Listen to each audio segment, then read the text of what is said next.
नमस्कार सबको, जय मसीह। आज हम फिर प्रभु के संग बैठे हैं और एक नए वचन को लेकर, अपने जीवन को लेकर प्रभु के पास आते हैं।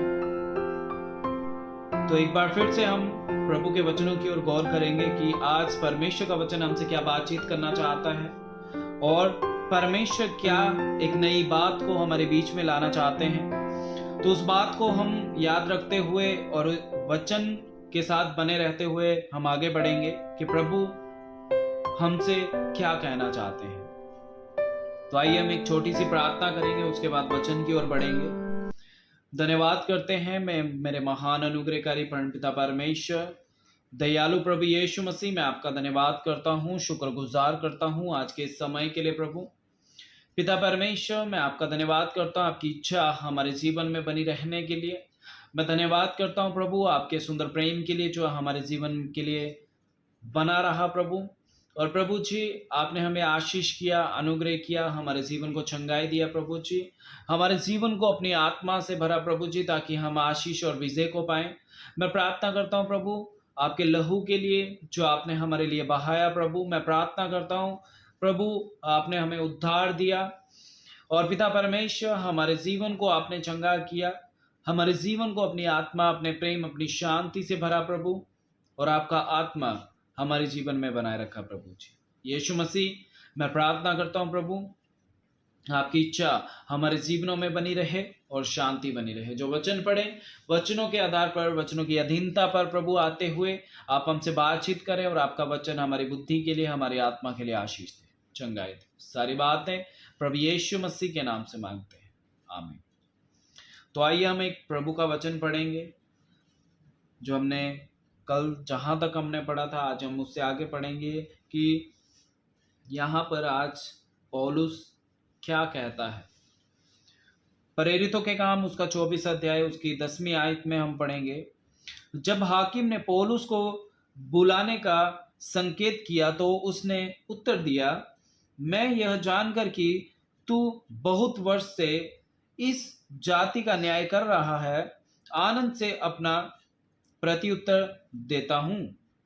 तू आप जान सकता है कि जब से मैं यरूशलेम में आराधना करने को आया, मुझे 12 दिन से ऊपर नहीं हुआ। उन्होंने मुझे न मंदिर में, न आराधनालयों में, न नगर में किसी से विवाद करते या भीड़ लगाते पाया, और ना तो वे उन बातों को जिनका वे अब मुझ पर दोष लगाते हैं तेरे सामने सच प्रमाणित कर सकते हैं। परंतु मैं तेरे सामने यह मान लेता हूं कि जिस पंथ को वे कुपंथ कहते हैं, उसी की रीति पर मैं अपने बाप दादाओं के परमेश्वर की सेवा करता हूं, और जो बातें व्यवस्था और वे भविष्यवक्ताओं की पुस्तकों में लिखी हैं उन सब पर विश्वास करता हूं, और परमेश्वर से आशा रखता हूं जो वे आप भी रखते हैं कि धर्मी और अधर्मी दोनों का जी उठना होगा। इससे मैं आप भी यत्न करता हूं कि परमेश्वर की और मनुष्य की और मेरा विवेक सदा निर्दोष रहे। बहुत वर्षों के बाद मैं अपने लोगों को दान पहुंचाने और भेंट चढ़ाने आया था। उन्होंने मुझे मंदिर में शुद्ध दशा में बिना भीड़ के साथ और बिना दंगा करते हुए भेंट चढ़ाते पाया। हाँ, आसिया के कई यहूदी थे, उनको उचित था कि यदि मेरे विरोध में उनके पास कोई बात हो तो यहाँ तेरे सामने आकर मुझ पर दोष लगाते, या ये आप ही बताए कि अब मैं महासभा के सामने खड़ा था तो उन्होंने मुझ में कौन सा अपराध पाया। इस एक बात को छोड़ जो मैंने उनके बीच में खड़े होकर पुकार कर कही थी, मरे हुओं के जी उठने के विषय में आज मेरा तुम्हारे सामने मुकदमा हो रहा है। फिलिक्स ने, जो इस पंथ की बातें ठीक ठीक जानता था, उन्हें यह कहकर टाल दिया, जब पलटन का सरदार लूसियास आएगा तो तुम्हारी बात का निर्णय करूंगा। और सूबेदार को आज्ञा दी कि पौलुस को कुछ छूट में रखकर रखवाली करना और उसके मंत्रियों में से किसी को भी उसकी सेवा करने से ना रोकना। परमेश्वर का वचन कहता है कि यहां पर परमेश्वर किस तरह पौलुस को प्रेम करता है और पौलुस किस तरह उस व्यक्ति की बात को सुनता है जो यहां पर यरूशलेम में आराधना करने को आया। और परमेश्वर का वचन कहता है कि आज पौलुस एक ऐसा व्यक्ति है जो बहुत सारे लोगों को परमेश्वर का वचन सुनाता, बहुत सारे लोगों को परमेश्वर की बातों को सिखाता और बहुत सारे लोगों को प्रभु के राह पर चलाता। क्योंकि कभी कभी क्या होता है कि वो मनुष्य जो आज से पहले क्या करता था, प्रभु के लोगों को मारता था, पीटता था और उन्हें प्रार्थना करने से रोकता था, सभाओं से भगा देता था। तो परमेश्वर का वचन आज उस व्यक्ति से प्रेम करता है जो प्रभु के लोगों को मारता था। तो यहां पर परमेश्वर का वचन कहता है कि सूबेदार ने आकर आज्ञा दी कि पौलुस को या फिर पौलुस की जो कोई सेवा करेगा ना, उसको सेवा करने से ना रोकना। पता है परमेश्वर का वचन कहता है जो लोग तुमसे बैर रखते हैं ना, वो लोग तुम्हारी सेवा करेंगे। जो लोग तुम्हें दुष्ट जानते हैं, वो लोग तुमसे प्रेम करेंगे। जो लोग तुम्हें कहते हैं ये तो बेकार है, ये तो ऐसा है, ये ऐसा है, वो लोग तुमको आदर देंगे। कितना प्रेम प्रभु हमसे करता है। प्रभु कभी भी किसी को मिल बांट के या फिर कभी भी किसी को चुन चुन के परमेश्वर का वचन क्या करता है, प्रेम नहीं देता कि ये छोटा है, ये बड़ा है, ये ज्यादा पढ़ा लिखा है, ये कम पढ़ा लिखा है, ये छोटी जाति का है, ये बड़ी जाति का है, ये बड़ा पैसे वाला है, छोटा पैसे वाले का। प्रभु किसी से ऐसे प्रेम नहीं करता। प्रभु ये नहीं देखता कि इसके पास कम है तो मैं इसको कम प्रेम करूंगा, इसके पास ज्यादा है तो मैं इसको ज्यादा प्रेम करूंगा। परमेश्वर का वचन कहता है जिसके पास कुछ भी नहीं है ना, प्रभु उससे ज्यादा प्रेम करता है। लोग कहते हैं आज मैं गरीब हूं, आज मैं तकलीफ में हूं, आज मैं परेशानी में हूं, आज मेरे पास कुछ भी नहीं है, और आज प्रभु भी मुझसे दूर है। प्रभु तो उसको देता है जिसके पास बहुत कुछ है। हमें तो प्रभु कुछ नहीं देता। परमेश्वर का वचन कहता है जिसको मैंने जो दिया है, ये सारी हमारी कमियां हैं। क्या पता हमारा पीछे जीवन कैसा था, उससे पीछे हमारा जीवन कैसा था, उससे पीछे हमारा जीवन कैसा था, जो आज हम ऐसे हुए। अगर किसी का बच्चा चोर बनता है तो कहीं ना कहीं उस चीज में फर्क किस पर पड़ता है, उसके माँ बाप पे। क्योंकि बच्चा चोर कैसे बनता है, अगर कहीं ना कहीं माँ बाप की कुछ कमी रह गई हो।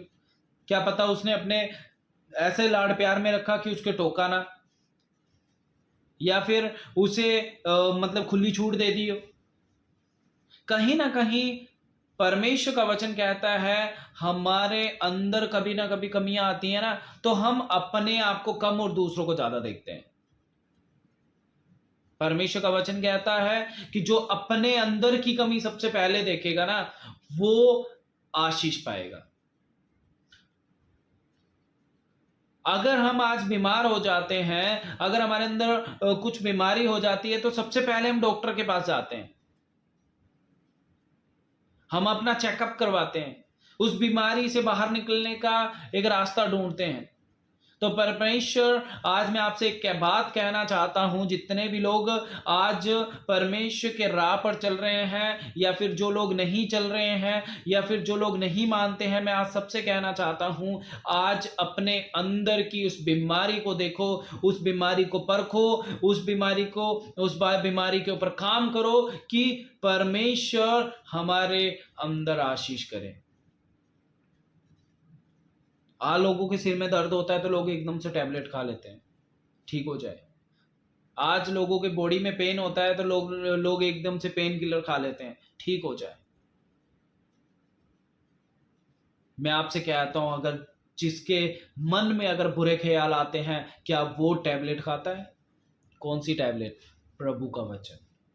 प्रभु का वचन एक टैबलेट है एक मनुष्य के लिए, क्योंकि अगर प्रभु का वचन हमारे अंदर आता रहेगा ना, तो समझो हमारे अंदर से वो चीजें, वो ख्याल, वो बुरे विचार बाहर जाते रहेंगे और हमारे अंदर परमेश्वर का आशीष हमारे अंदर आता रहेगा, प्रभु का सामर्थ हमारे अंदर आता रहेगा, प्रभु का प्रेम हमारे अंदर आता रहेगा। सबसे पहले अपने अंदर की गंदगी को निकालो, सबसे पहले अपने अंदर से बुरे विचार को निकालो। हंसी मजाक एक अलग बात है, जो अपने अंदर हमेशा गलत भावनाएं रखता है, जो अपने अंदर हमेशा गलत विचारों को रखता है, जो अपने अंदर हमेशा बुरे विचार सोचकर चलता है, वो चीजें निकालो। क्योंकि परमेश्वर का वचन कहते हैं, जैसा तुम अपने मुंह से अंगीकार करोगे तुम्हारे लिए वैसा ही हो जाएगा। आज बहुत सारे लोग कहते हैं, मैं तो बुरा हूं जी, मैं तो गलत करता हूं, मेरे अंदर ये कमी है, तो उसके अंदर सच में ऐसा ही उसके साथ होता है।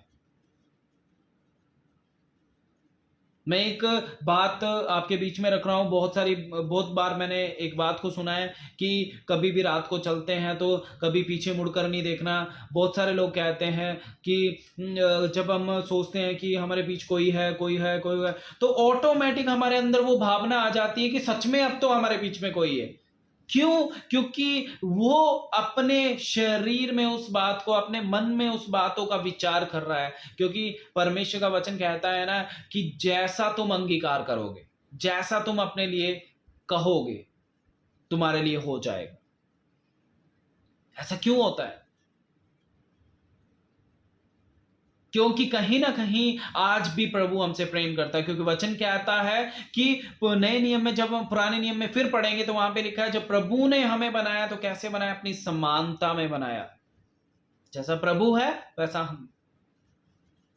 प्रभु ने एक अच्छे विचारों को लेकर हमें बनाया था, आज हमने अपने अंदर बुरे विचार भर लिए।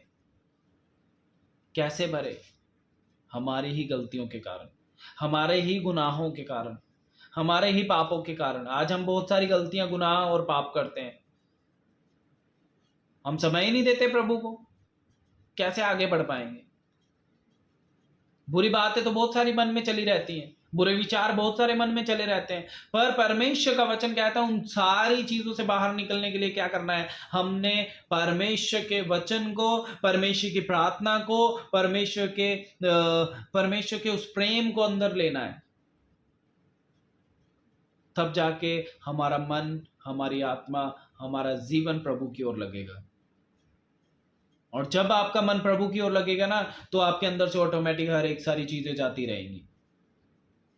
पौलुस यहां पे कहता है, पौलुस अपने विचार को रख रहा है लोगों के बीच में और कह रहा है कि परमेश्वर आपसे प्रेम करता है, प्रभु आपके साथ है, प्रभु हर एक काम करता है। प्रभु पौलुस बताता है, सबको बताता रहता है, पर लोग क्या करते हैं? उसकी बात को मानते ही नहीं।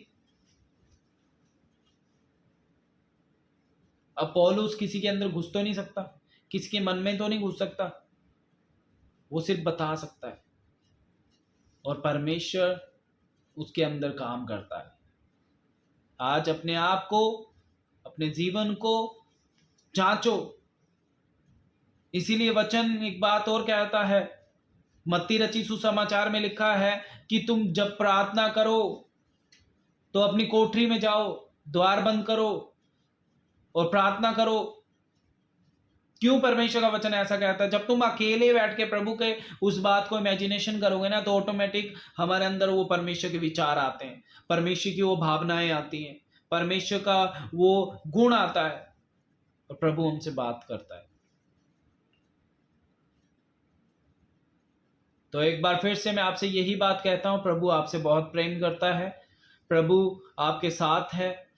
आपको सिर्फ फील करना है क्या प्रभु हमारे साथ है या नहीं।